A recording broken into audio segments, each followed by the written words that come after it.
Nah, untuk rock lovers nih yang tinggal di Nusa Tenggara Barat ya, di Lombok, kalian ngerasain gempa gak sih kemarin? Aduh, ngeri banget deh gempanya nih rock lovers. Kemarin Reta tuh masih di kantor ya, sekitar jam setengah 7-an, terus lanjut lagi jam 8, lanjut lagi setengah 9-an tuh kan gempanya berkali-kali tuh, rentang waktunya terus terjadi gempa. Nah, pusatnya ini ada di Bali sebenarnya, tapi terasa sampai ke Nusa Tenggara Barat. Nah, Badan Penanggulangan Bencana Daerah Provinsi Bali mencatat ada 61 gempa susulan yang terjadi di Karangasem, Bali sejak hari Selasa kemarin hingga hari Rabu ini guys, di Rabu pagi ini. Gempa terbesar tercatat berkekuatan 4,6 dan terkecil berkekuatan magnitudo 1,9.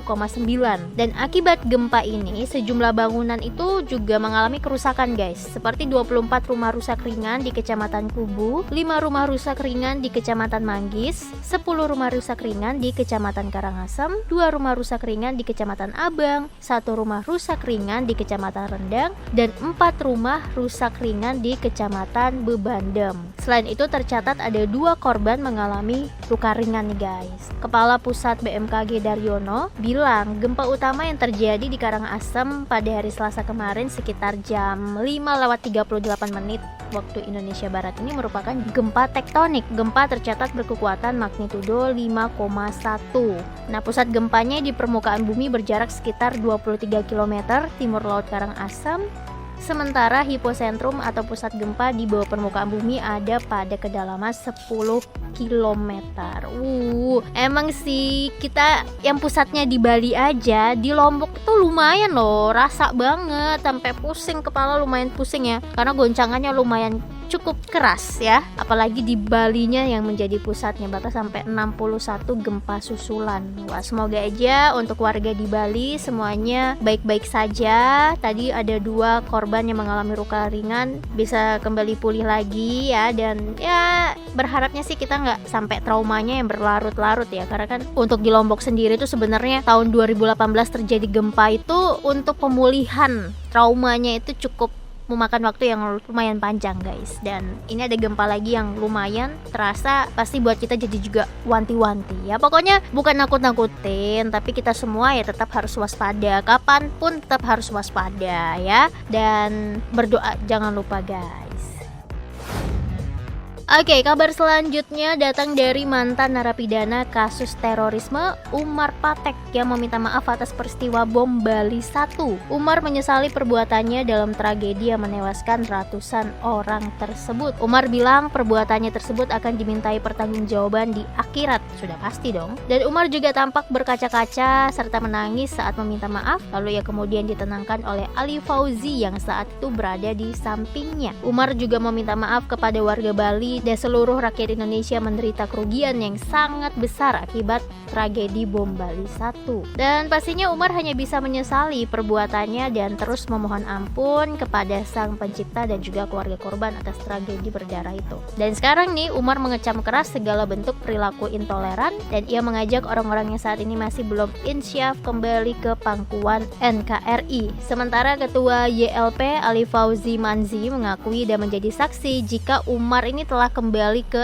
NKRI. Menurutnya Umar bersama-sama dengan YLP menyuarakan perdamaian dan menentang ekstremisme dan terorisme di Indonesia gitu. Jadi katanya si Umar ini udah jadi bagian dari duta damai gitu. Nah, yang belum tahu Umar Patek ini adalah salah satu pelaku bom Bali pada saat itu. Dan kemarin dia baru aja resmi dibebaskan ya. Ya, kalau si Umar Patek sudah kembali ke pangkuan NKRI sih bagus ya. Semoga aja sih tidak ada sisa-sisa pikiran-pikiran atau pemahaman radikalisme itu, supaya nggak kayak yang kasus bom kemarin itu di Polsek Astana Anyar. Itu kan pelakunya residivis kasus teroris gitu, dia dibebaskan terus akhirnya ternyata radikalismenya itu belum hilang, masih melekat gitu di dalam pemahamannya. Nah, ini bahaya sih kalau misalkan yang kayak kasus-kasus terorisme ini bebas dari penjara tapi ternyata masih punya pemahaman-pemahaman yang radikalisme, intoleran, tuh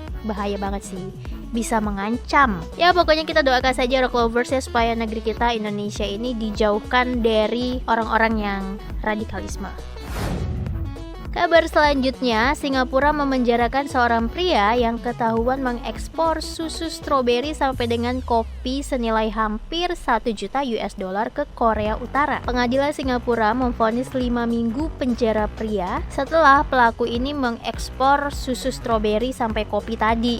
Jadi pelakunya ini sebenarnya merupakan mantan manajer perusahaan minuman ringan Pokka International. Nah, aksinya menjadi tindakan kriminal karena saat ini kan Korut itu masih terkena rentetan sanksi internasional ya, termasuk dari PBB karena ambisi senjata nuklirnya. Dan Singapura juga menangguhkan hubungan perdagangan dengan Korut sejak 2017 saat Korut melakukan uji coba nuklir nih guys. Dan dikutip dari AVP, pelaku ini kedapatan menjual minuman ringan seperti susu stroberi hingga kopi dari sejumlah perusahaan ke Korea Utara. Dan sebenarnya sih dia ini nggak dapat komisi apapun dari penjualan itu, tapi tindakannya ini memungkinkan dia untuk memenuhi target penjualan bulanannya gitu. Nggak dapat komisi apa-apa, tapi malah sekarang kan akhirnya dipenjara dia. Pengadilan Singapura juga menuturkan kalau pelaku ini memiliki koneksi ke Korea Utara setelah pada 2014 seorang pelanggan memperkenalkannya kepada Tuan Kim yang bekerja sebagai duta besar Korut di Singapura. Sejak saat itulah pelaku ini diperkenalkan kepada beberapa staf kedubes Korut di Singapura. Sementara itu Pokka International sendiri mengakui kalau pelaku sebagai salah satu karyawannya. Perusahaan menilai tindakan pelaku ini melawan kebijakan manajemen. Tuh guys. Dan sejak dijatuhi rentetan sanksi nih guys, Korut tuh memang kekurangan banyak komoditas termasuk makanan. Karena itu banyak pihak yang berupaya kayak diem-diem gitu mengekspor sejumlah barang ke Korea Utara untuk mencari untung. Dan Korut itu juga banyak mencari pihak-pihak yang ingin mengekspor barang-barang ke negaranya. Ya pokoknya secara diem-diem lah tanpa diketahui oleh negara gitu. Kalau Korea Utara sih minta-minta barang santai aja, tapi kan negara lain itu loh yang memberikan sanksi atau yang memang sudah menangguhkan hubungan itu kan jadinya ilegal. Pokoknya jangan berurusan sama Korea Utara ya, lain cerita dan bahaya jadinya.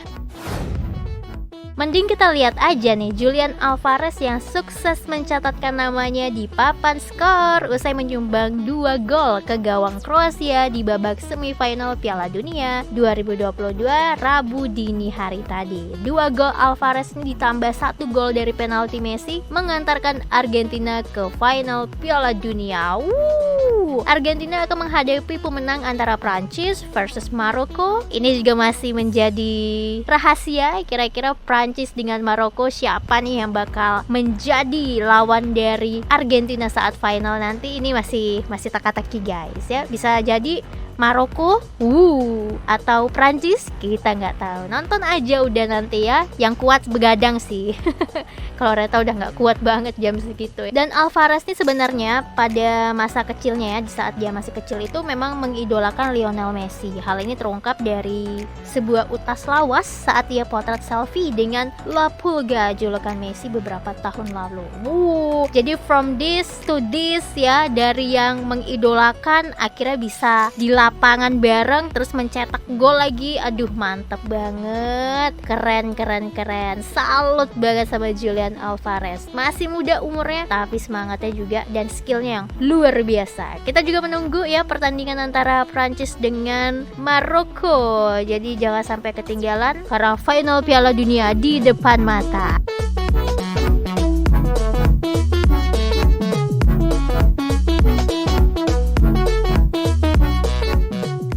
Rock Lovers, dengarkan terus Rock News setiap hari Senin sampai Sabtu hanya di Spotify dan Noise.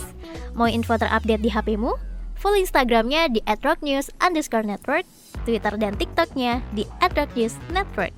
Sampai jumpa di Rock News edisi berikutnya.